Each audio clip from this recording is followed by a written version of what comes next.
Une armada de 8 bateaux embarquant 80 plongeurs. Direction l'archipel du Riou dans le parc national des Calanques. Opération militaire, non science participative.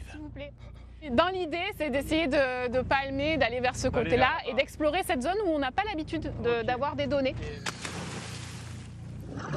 Ces plongeurs évoluent entre 30 et 40 mètres pour la bonne cause, observer l'état de l'habitat marin.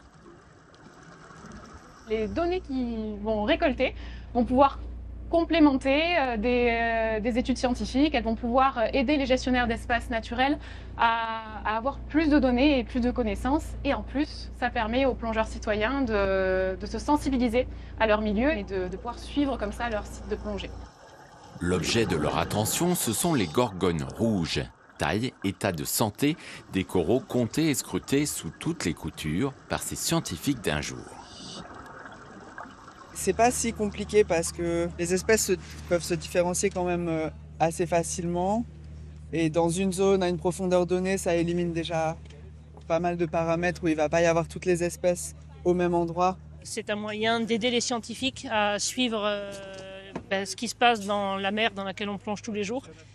On donne un petit peu de notre temps tout en profitant du plaisir de la plongée. Espèces endémiques de Méditerranée, les gorgones rouges sont particulièrement sensibles à la chaleur. Les derniers épisodes de canicule laissent donc envisager le pire. On n'a pas eu de canicule sous-marine à 30-40 mètres, donc c'est plutôt une bonne nouvelle. Et c'est grâce aux quelques coups de Mistral qu'on a eu pendant l'été quand même, qui ont rapporté des eaux froides des profondeurs ici dans les Calanques.